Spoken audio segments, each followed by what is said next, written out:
So, hello guys! So, today is Tuesday. Gabi na. Tahimik na tulog ng aking mga mag-aama. Pinatulog ko sila na makaga para ako yung makagawa ng vlog. So, for today's video, nagawa tayo ng order ng scented candle. So, ang scented candle, ito yung second business namin. Permanent business namin. So, nag-start kami nito parang last year. Hindi lang, oo, tama, last year. Nung pandemic kasi mahilig ako sa diffuser. Gusto ko ng mabango. Ayoko yung mabaho. Basta, maano ako sa amoy. So, mahilig kami sa diffuser. And then, hindi ko pa to natatry, itong scented candle na to. And then, tinry ko siya. Bumili muna ako sa Shopee. Kasi gusto ko muna maamoy kung mabango ba. So, nag-order ako ng fresh bamboo and green tea kasi yun yung favorite ko. And mabango siya. Ginamit ko yung fresh bamboo sa ibang vlog ko. Oo, parang yung nag-check-in ko ng mga friends ko sa St. Francis, ganun. Doon, mabango siya kahit na malaki yung place doon sa maliit na jar na yon. So, na-curious ako paano gumawa. And, story lang, search ako sa YouTube. At alam niyo naman, si Shopee is all around, diba? Order ako sa Shopee for beginners lang. Hindi pa naman tayo ganun kagaling, alam mo na. So, ni-YouTube ko siya for 2 months. Tuwing gabi, nanonood ako paano yung mga process, ganyan, kung madali ba siya. So, ang hirap niya. To be honest, ang hirap niya. Ang hirap niya intindihin. Ang dami kong mga tinignan na mga vlogs, ganun, para maintindihan ko. To make the story short, nakuha ko siya. Lahat ng mga nagawa ko is sinusulat ko sa notebook. So, ganun din yung gawin nyo. Isulat nyo sa notebook para if ever na lumaki na yung mga orders nyo, alam nyo na, napaka-easy nang gawin. So, ang ginagawa ko, nilalagay ko sa notebook, yun, lahat ng mga sukat, kung ilang grams, ganun. Kasi, si scented candles, sensitive din siya. Like katulad nung chocolates namin na yun yung first na business namin. Malagyan lang siya ng water, nag-iiba na yung texture. Ito naman, si scented candle, kailangan may certain amount kang ilalagay ng fragrance oil. Kasi kapag nasobrahan ka or nagkulang, either na mabango or hindi, ganon. And right temperature ng pagpupur ng fragrance oil. So, ang dami yung process. Ang hirap pala. But, nag-e-enjoy ako kasi gusto ko to. Gano'n naman tayo, diba, sa business. Kapag gusto mo, talagang pinupursige mo. Pag trip mo lang, tigilan mo na yan. Joke lang. Hindi, kasi sayang yung pera eh. Kung hindi mo naman saseryosohin yung business mo, diba? Katulad eto, natuto ako nito ng pandemic. Syempre, yung una mo talagang try and error is yung mga friends mo. Ina-accept ko yung mga negative and positive reviews nila para ma-enhance ko pa kung ano yung mga dapat kong gawin. Enhance ko pa yung scented candle ko. And then, yun nga, nilagay na namin siya sa page namin na kahit na Patuti Sweets. Ayan dito. Ayan. Yan. Patuti Sweets. I-add nyo yan. Ang happy ng puso ko kasi nag-boom kami nung magdi-December. Meron kami Shopee pero parang andalang ko sa Shopee. Ganun. Kasi marami nga nagtitinda sa Shopee, diba? Minsan nga nagtitingin kami ng asawa ko na, bakit ang mura niya? Ganyan. Tapos ang dami niya ng mga, marami na bumibili sa kanya. So, parang ang hirap makisabayan. Kaya ang ginawa namin, Facebook Market. Nag-post lang ako doon. Walang kagandahan or whatsoever. Nagbigay lang ako ng details. Tapos, 89 pesos with box. And then, ayan, ang dami nang nag-message. Kaya, nagulat ako, nawin lang ako. Simula nung first week of December, tuloy-tuloy na. Ayan, so, tonight, gagawin natin siya. Kasi tomorrow, pupunta kami ng Tagaytay para naman dun sa face-to-face ng anak ko. O diba, layo. From Cainta to Tagaytay. Saan ka pa? Ayun, kailangan ko siyang matapos ngayon. Although, 15 pieces lang siya. So, ipapakita ko sa inyo paano yung process. And meron na naman din akong mga mga materials. Ayun nga lang, nagbago ako ng supplier ng soy wax. Ang ginagamit ko dito, pure soy wax, fragrance oil. Ayan. Nagbago ako ng supplier. Yung last na supplier ko is, wala siyang assurance kung darating ngayon, diba? Kung naghintay ako sa kanya, hindi siya nag-chat. So, ako. Nagut ako sa client ko bukas. So, naghanap agad ako sa FB Market. And then, nakita ko siya. Ito yung Facebook account niya, Facebook page, ayan, sa mga gumagawa ng mga candles, yan, i-contact niyo sila kasi ang mura lang, promise. Nung last time, grabe, yung tin can na ino-order ko, nasa 18 pesos siya, yan, 18 pesos, tapos sa kanya, 16 pesos lang, grabe, ang mura. Tapos yung soy wax niya, although nakalas ako ng 10 pesos, pero ang laking tulong na rin yun. Ang laking bagay na yun sa business na to. Kasi the more na less, nakakalas ka, na mas malaki yung kikitain mo. So guys, ito papakita ko sa inyo. Tapos ko na kasing gawin yung box niya. Dahil 15 pieces lang. So ayan. Baby girl siya. Ang cute ng name niya. Tuve Aviana Marie Tupas. Meron akong friend Tupas din Joke lang po, ma'am. So, ayan. Ayan. Ganyan lang. Simple lang yung gusto niya. Walang mga pictures, ganyan. Bumabawi kasi kami sa layout. Nag-layout, free layout kami. Sa 89 pesos na yun, free layout na kami, ganun. So, ito ang Pure Wax. Yan, Pure Wax, 1 kilo, 240 pesos na siya. So, marami na ako magagawa niyan. And, yung pinili niyang scent is sandalwood.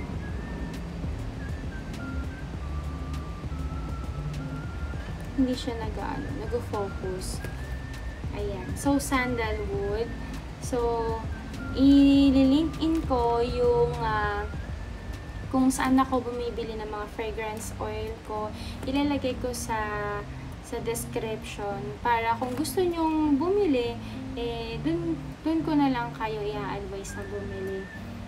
Sa fragrance oil, medyo may pagkamahalan siya, depende sa sense na gusto mo. Ako kasi hindi pa ako yung mix in, hindi pa. Kasi parang natatakot ako masayang. Sayang kasi yung fragrance oil kapag hindi naman siya nag-boom. So, bumibili na lang ako ng mga nakamix na para sure, diba, mabango. Hindi yung makamamaya kasi pag nag-mix akong pangit, sayang yung fragrance oil. Although, pwede niya pa rin gamitin yun, lagyan niyo yung cotton, kung gusto nyong maging mabango yung mga CR nyo, yung mga closet nyo, ganun yung ginagawa ko, nilalagay ko sila sa cotton. Nag-drop lang ako. Or, hindi ko alam kung okay ba yun. Nilalagay ko rin, nag-drop din ako sa alcohol para bumango yung alcohol. Nag-drop ako, lalo na yung fresh bamboo. Ang bango-bango nun. So, eto yung mga stickers namin kasi gusto niya, simple lang. So, ayun. Ito yung stickers na ilalagay natin doon sa tin can na silver. So, ayun, samahan nyo ako. Gagawa na tayo ng scented candy. So, ito yung mga tin cans natin. Yan. Ito yung gagawin natin kasi sandalwood yung gusto niya.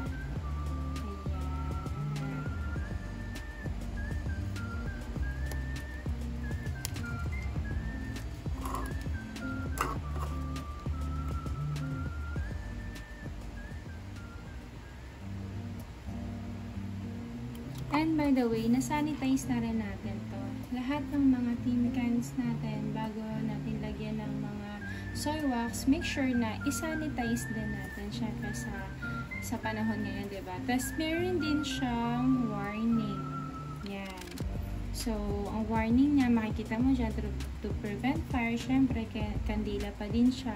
Keep away siya sa mga kids, ganun, para walang mangyari. So, trim wick 1/4 inch. So, may mga instruction siya sa likod. Usually, laging kasama yan.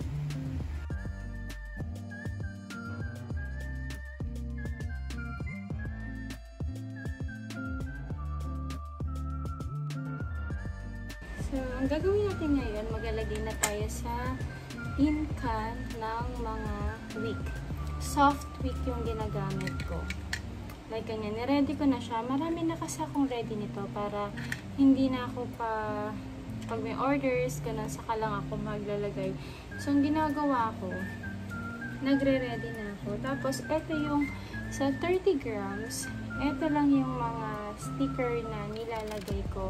Siguro yung iba soft, yung parang medyo malaki. Ako kasi ganito lang. Kasya na siya dito sa mga, yan, sa soft wick na nilalagay ko. Dahil 30 grams lang naman siya. O, hindi ganun kadami. Diba? Tanggalin mo natin yung mga kahit.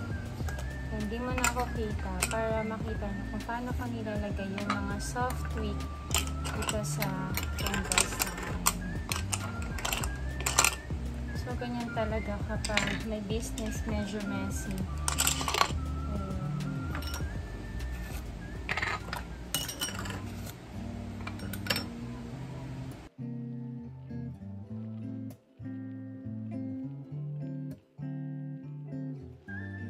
So, ayan, tapos na tayo. Ayusin ko lang muna yung camera ko.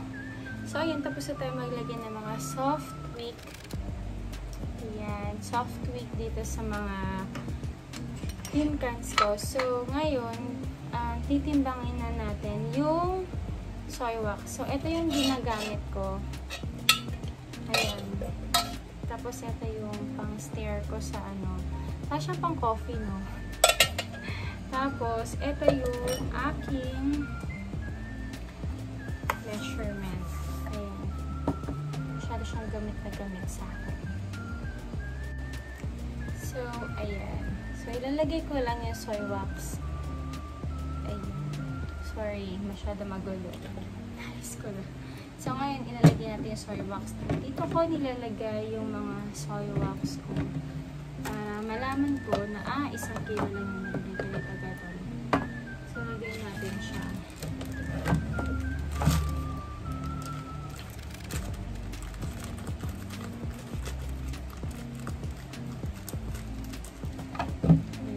Ang ganda ng mga ano niya. Next na siya, smooth. So, lagay natin siya. Sa 1 kilo, kami ka na magagawa dito eh. Lalo na kapag 30 grams lang yung ginagawa mo. Marami ka na magagawa. So, hanap yung trash can sa ilalim na table. So, ngayon, dahil 15 pieces lang yung aking gagawin, titignan ko sa notebook ko. Di ba nga sabi ko nga sa inyo mga moms na lagi nyong ilagay sa notebook, ilog sa notebook yung mga certain amount na timbang doon sa mga ano nyo, sa mga soy wax nyo para hindi kayo malito at hindi rin masayang kasi kapag kulang, walang amoy. So, ang akin, punta naman tayo dun sa scents. Sa fragrance oil, actually nilalagay ko ay 12%. Pero kapag matapang yung fragrance oil, either 10%, 11%, maaway nyo naman yun eh. Usually yung vanilla cream ko, sobrang bango nun. Mabango siya. Tapos, napaka-sweet yung pagka-vanilla niya. So, hindi ko siya totally tina-12. Kasi kapag 12% ko siya, mag-oily siya. Mapapansin nyo kapag bumili kayo ng scented candle, tas ma-oily, ibig sabihin na sobrahan siya ng fragrance oil. So, kapag ganun, unang amoy ko pa lang, sobrang lakas ng dating niya. Binababaan ko yung mga cucumber melon, yan yung mga malalakas yung scent. So, hindi dapat 12% yung nilalagay. Pero eto si sandalwood kasi, ang amoy niya ay parang powdery. Parang kung familiar kayo sa kamiseta na boutique, meron silang mga mga pabango-pabango na maliliit lang. Ganon yung amoy ni sandalwood. Ganon yung amoy ni sandalwood. Dati hindi ko alam to eh. In-introduce lang to sa akin ng friend ko, ng kumari ko. So, sabi niya, mabango to. So, trinay ko to. And, ang bango niya, promise. Lalo na kapag may aircon kayo. Wala kasi kami aircon. Kung ayaw niyo na ng aircon, bigay niyo na lang sa akin. Joke. Ayaw ko naman sa kuryente. So, wala kaming aircon. So, usually, inaano ko to kapag gabi. Kapag hindi na mainit. Dito naman kasi sa amin, madaming puno-puno. So, cover, malamig dito. Kahit pa paano. Lalo na ngayon nag-uulan-ulan. So, shout out nga pala kay Kuya Lala Move kanina. Grabe. Bumaha sa labas namin. And, dineliver niya pa rin talaga yung goods ko. Yung mga pinadeliver ko na soy wax and tin cans. And, worry siya kasi nilagay lang ni supplier doon sa paper bag. So, nabasa siya. So, ayun, bumaha. Sabi ko, okay lang naman kuya dahil soy wax lang yan and naka-sealed naman yung wax ko. At saka yung tin can, okay lang din na mabasa kasi bakal naman siya na manipis eh. So, wala naman problema doon. So, shout out sa mga Lala Move driver, grabe. Talaga ako sa inyo. Ang sisipag nyo po talaga. Grabe. Kaya, thank you so much, Kuya Driver. Nakalimutan ko na yung name niya eh. Kasi phone ko yung ginagamit ko. So, ayun. So, eto si sandalwood. Tapos, dito ko nilalog yung mga amount. Kung ilang pieces na magagawa. Kunyari sabihin natin na 40 grams, ganon. Hindi na magagawa niya. So, sa 15 pieces, kailangan ko ng 340 grams ng soy wax. So, papakita ko sa inyo kung paano ako nagko-compute. Eto po talaga. Eto yung pinakamahirap na part na talagang ni YouTube ko na paano ba gawin yun. Paano ba makuha yung amount ng fragrance oil?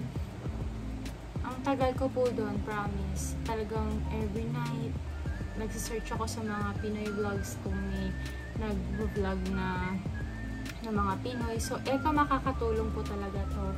So, ilalagay ko dito sa baba, sa description, yung paano ko nakukuha yung percent na mga fragrance oil ko. So, I hope na makatulong ito sa inyo. So, ayan. Bubuksan natin siya. Minsan kasi naglolo ko to. So, yan. Sa gram siya.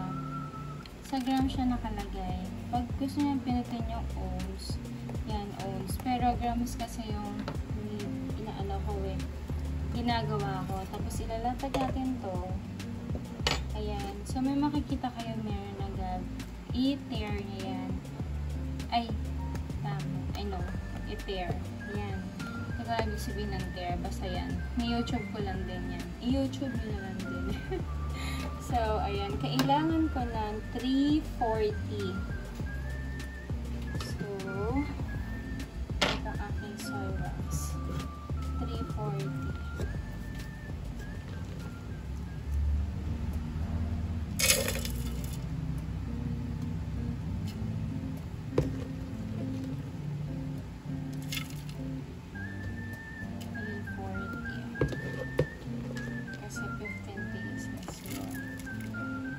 Mag 340 siya.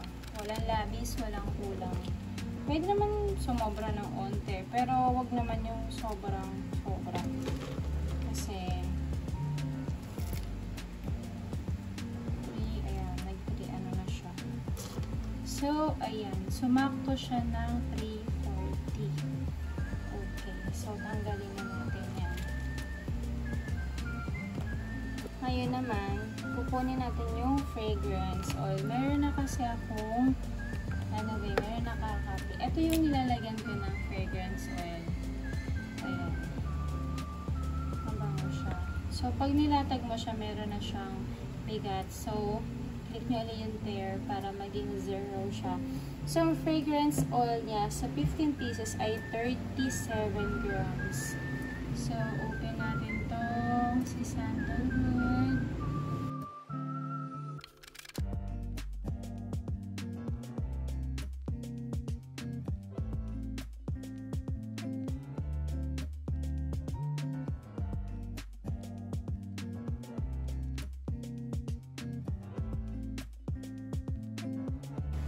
So, ayan. Ang gagamitin natin is induction ni Chef Classics.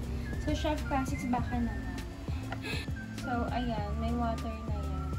Tapos, i-open natin yung induction. Diba? Don't worry sa tunnel. Okay lang yan. So, open natin siya. Click natin sa boil. 15 minutes. At mabilis yan. So, ilagay na natin to.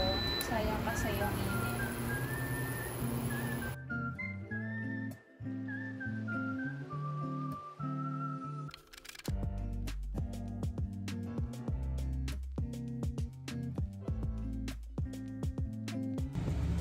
So, ngayon, hintayin natin siyang matunaw. So, eto, meron akong tawag dito, candy thermometer. So, nilalagay ko to kapag natunaw na yung soy wax ko para malaman ko kung ano na siya, malamig na siya, hindi na siya ganun kainit. Usually, nagpo-pour ako ng fragrance oil. So, ito yung fragrance oil natin. Parang ihi. So, ito yung fragrance oil natin. Yan, nilalagay ko siya kapag mga mga 150, ganun. Ay, hindi, mga 150 or 140, depende. So, open natin siya. Sa Shopee ko din ito binili. Kailangan, nasa 140 siya, ay 145, ganun. Ibig sabihin, hindi na siya ganun ka-init. Tapos, kapag nilalagay ko na sila sa, nilalagay ko, di ba, lalagay ko itong, fragrance oil, tapos, ipapakalma ko muna. Hindi ganun ka-init yung soy wax natin. Kasi kapag pinur ko siya sa tin can ko, ganun kainit pa, nawawala na yung sticker, natatanggal. So, ilang beses ko nang na-experience yun, na natatanggal yung yung soft wick na. So, ang ginagawa ko, kailangan malamig na muna siya.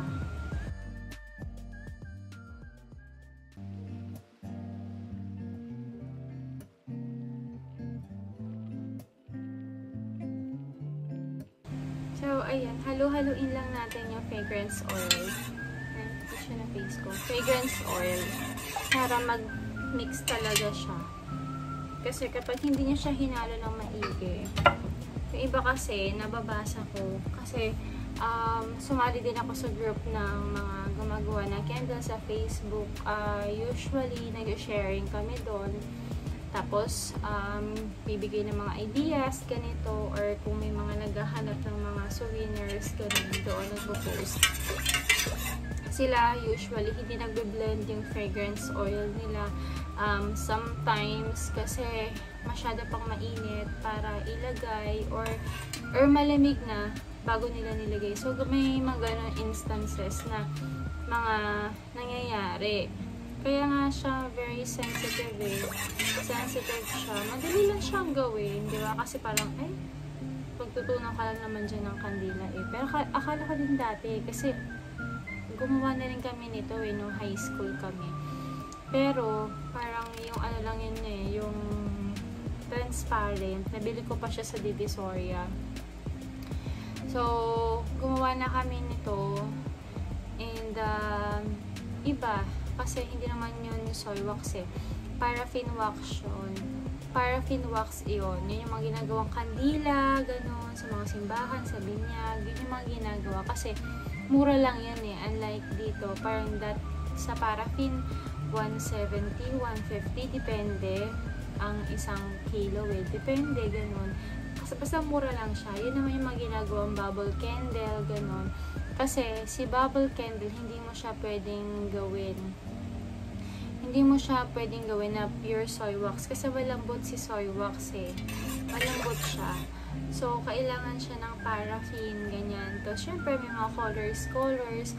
Nagbenta na rin ako nun. Pero, ito kasi mas mabenta sa akin eh. So, kung ano yung mas mabenta sa'yo, doon ko mag-focus.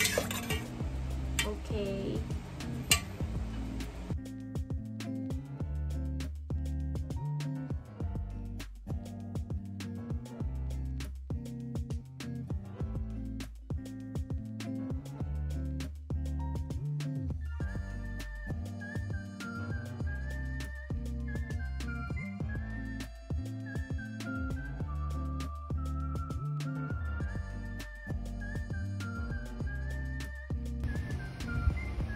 So, ayun na yung kalabasan na lang.